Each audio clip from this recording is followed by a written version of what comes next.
Olá, muito bom dia a todos. Em primeiro lugar, eu quero agradecer a Amprotec e seus parceiros por a gente estar aqui. É um privilégio estar com vocês e eu pretendo estar falando sobre inovação aberta, né, em especial sobre o artigo que eu submeti para a Amprotec, chamado 8 formas de conexão com startups. Meu nome é Ney Grando. Eu tive 2 empresas de tecnologia e estou envolvido com esse mundo de startups há mais de 10 anos. Né? E esse trabalho tem a ver com algo que eu comecei lá na FEA USP, com o professor Paulo Feldman, na disciplina dele. As empresas grandes, elas têm, as novas empresas, quero dizer, elas não possuem os recursos que elas precisam, muitas vezes, para deslanchar. Né? No início é muito difícil, toda empresa que está começando, ela não tem marca reconhecida, ela não tem o conhecimento e experiência que as empresas grandes trazem, né? que as empresas grandes têm. Né?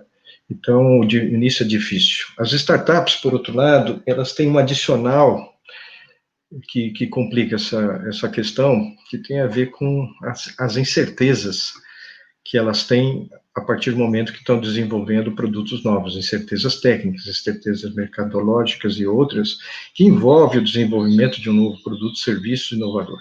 Tá? Além disso, elas têm um modelo de negócio que ainda está sendo amadurecido, né? E elas precisam escalar ele, reproduzir ele e obter lucro com esse modelo, tá? Por outro lado, as corporações, elas precisam acelerar seus processos de inovação. E daí, nessa questão de acelerar seus processos de inovação, elas enfrentam um dilema entre a eficiência de fazer as coisas que elas já fazem, as melhorias incrementais de seus processos, e criar novos produtos e serviços com inovações mais radicais e até mesmo disruptivas. E mesmo as organizações grandes tendo marca reconhecida, recursos, escala, rotinas, modelos de negócio comprovado, tudo mais, por outro lado, as startups têm ideias inovadoras, elas têm agilidade e elas têm mais propensão ao risco, né? Geralmente com um time extremamente dedicado, né? e entusiasmado para fazer o seu negócio acontecer, certo? Então, isso nos leva a algo que é o foco dessa nossa apresentação. Ou seja, a inovação aberta, ela permite as empresas fazerem essa conexão com as startups de várias formas, indo muito além do processo de corporate venture capital, que era uma coisa mais tradicional e existente no passado. Atualmente, existem várias formas de se fazer corporate startup engagement.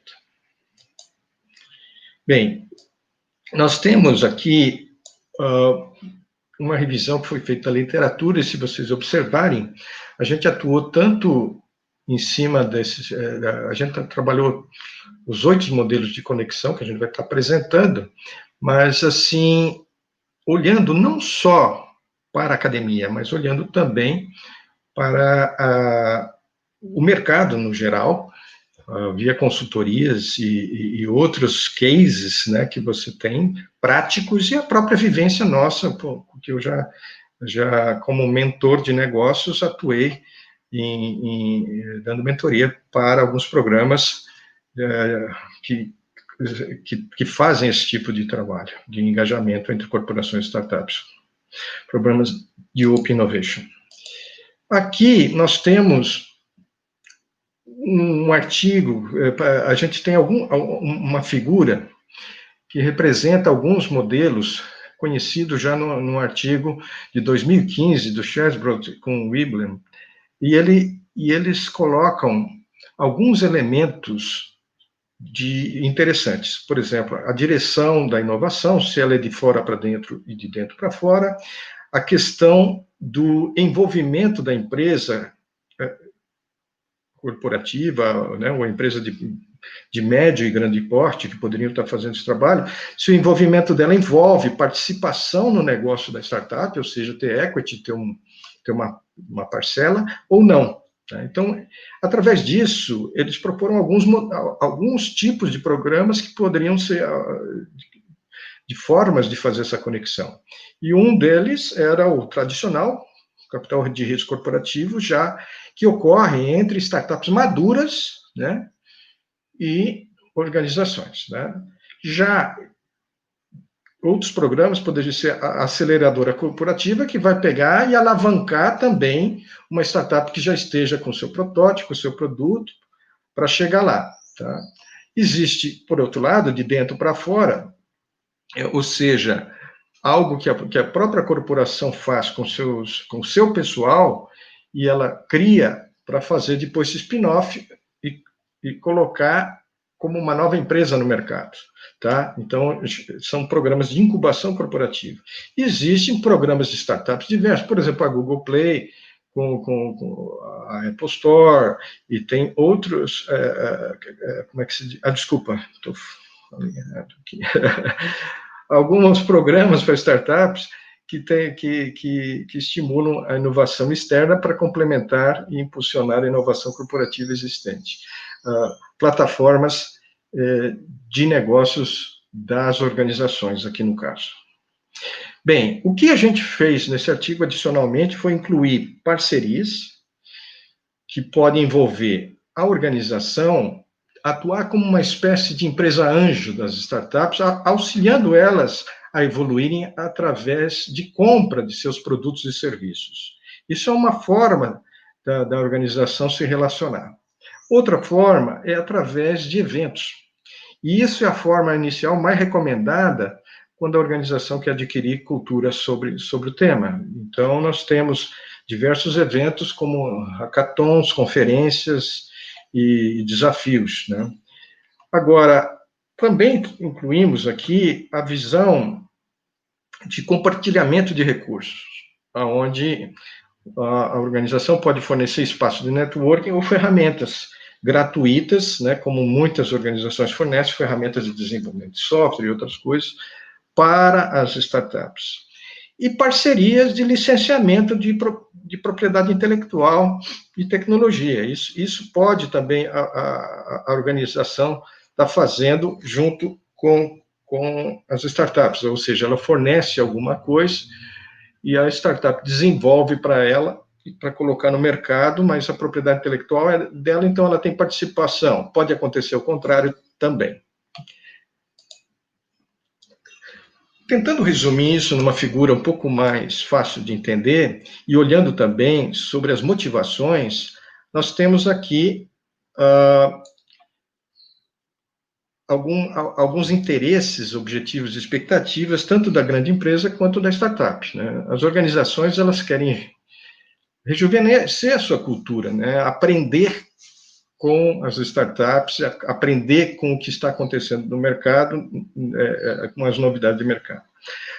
Ela também quer destacar a marca dela, né? Ela quer colocar a marca dela no mercado como uma marca inovadora, como uma marca que está envolvida e incentivando. Então, esse tipo de incentivo que ela dá às startups é alguma coisa que demonstra que é uma marca que tem interesse de ajudar o crescimento de novas empresas de tecnologia, que tem um interesse que está bastante envolvida com novas formas de fazer inovação, esse tipo de coisa. Ela também pode ter interesse em resolver problemas do negócio dela, e que ela acredita que a startup possa resolver, e que ela precisaria, que ela levaria mais tempo para resolver sem o apoio da startup. E ela pode expandir os negócios para novos mercados através dessas startups. Então, tudo isso são formas como as organizações grandes se beneficiam dessa conexão. Por outro lado, as startups também ela têm algumas vantagens de fazer esse tipo de conexão, como acesso a recursos que às vezes ela não tem, e uma grande organização pode fornecer para ela por tempo compartilhado, alguma coisa que ela tenha disponibilidade fora o conhecimento que suas equipes já têm de determinado mercado, produto, serviço, coisa do tipo, tal. Além disso, né? Então ela aumenta a credibilidade a partir do momento que ela se posiciona no mercado como parceira agora de uma grande organização. Então, outras empresas vão ver essa startup de uma forma melhor do que ela estar independente. Isso são vantagens, né? Ela pode acessar os mercados novos que a organização já tem acesso e ela não teria tanta facilidade sozinha. E ela pode obter investimento dessa organização através de capital de risco corporativo. Então, essa aqui é a essência do que a gente está apresentando e desse artigo. Essa figura é a figura-chave. Bem, aqui a gente tem algumas coisas que é interessante. Quando a organização for fazer isso, ela deveria olhar, tá? Ou seja, para cada estágio da startup, tem ideias, tem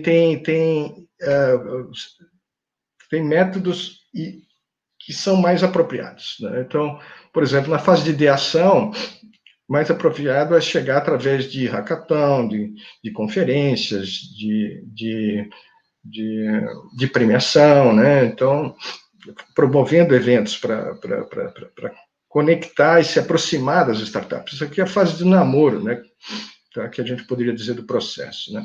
Ela pode também, para uma startup que já está no estágio de semente inicial, oferecer recursos de aceleração e programas plataforma para que ela utilize estruturas da empresa. Por exemplo, programas de plataforma a Microsoft tem, a Oracle tem, e outras empresas têm, onde ela facilita as startups usarem os seus sistemas de desenvolvimento para desenvolverem os seus próprios. Então, aqui, por exemplo, a Amazon com a Amazon Web Services, por exemplo, também são todos meios de plataforma. E daí nós temos aqui algumas situações, conforme a startup vai amadurecendo, ela pode se utilizar de recursos financeiros mesmo para alavancar seus produtos e serviços no mercado, tá? E ela pode trabalhar essas questões de parcerias com as organizações, e quando ela chega já num estágio bem mais avançado, bem madura, né, a startup já está ficando madura, é mais provável que ela venha a ser adquirida por alguma organização por diversas vantagens. Esse amadurecimento não significa que ela já seja grande no mercado, mas ela madura dentro dos seus processos, seu produto está maduro, já tem uma carteira de cliente e tudo mais. Então, a organização ela pode querer absorver ou as pessoas dessas startups, ela pode ter interesse em observar isso, ou absorver a propriedade intelectual, o conhecimento que essa startup tem, né? Muito mais do que, às vezes, a empresa em si e dar continuidade na empresa. Na realidade, ela incorpora isso, pode até incorporar numa unidade de negócio. Aqui nós temos que alguns dos objetivos corporativos são melhor atendidos com alguns programas corporativos que são mais apropriados para isso, né? Então, por exemplo, eventos é muito bom para rejuvenescer a cultura da empresa e para se posicionar como marca ainda melhor no mercado, né? Então, isso aqui, um evento desses é um trabalho de marketing também da organização e não só de apoio e de namoro às startups e de aprendizagem com as startups. Então, tem uma série de benefícios só em eventos. E se a gente olhar para cada um desses 8 formas de fazer essa relação com a startup, para cada uma delas, alguns dos objetivos são melhor atingidos do que outros. Então, essa tabela é importante na hora de tomar decisão do que vai fazer com as startups. Aqui, é muito interessante que a gente vê como as organizações, que tipos de eventos as organizações têm. Por exemplo, só o Case, que é da BI Startups, é um evento que ela faz anual, onde tem palestras, tem conferências, as startups fazem networking, aprendem, tem feiras, né, para apresentar seus produtos. Então, é isso, pessoal. Existem essas vantagens das conexões entre as startups e as organizações. Ela pode ser benéficas para ambos os lados, mas é importante tomar alguns cuidados, principalmente as startups, no sentido de que isso aconteça de forma apropriada. Então, é isso, pessoal, que eu tinha para dizer. Eu agradeço, tenham todos um bom evento.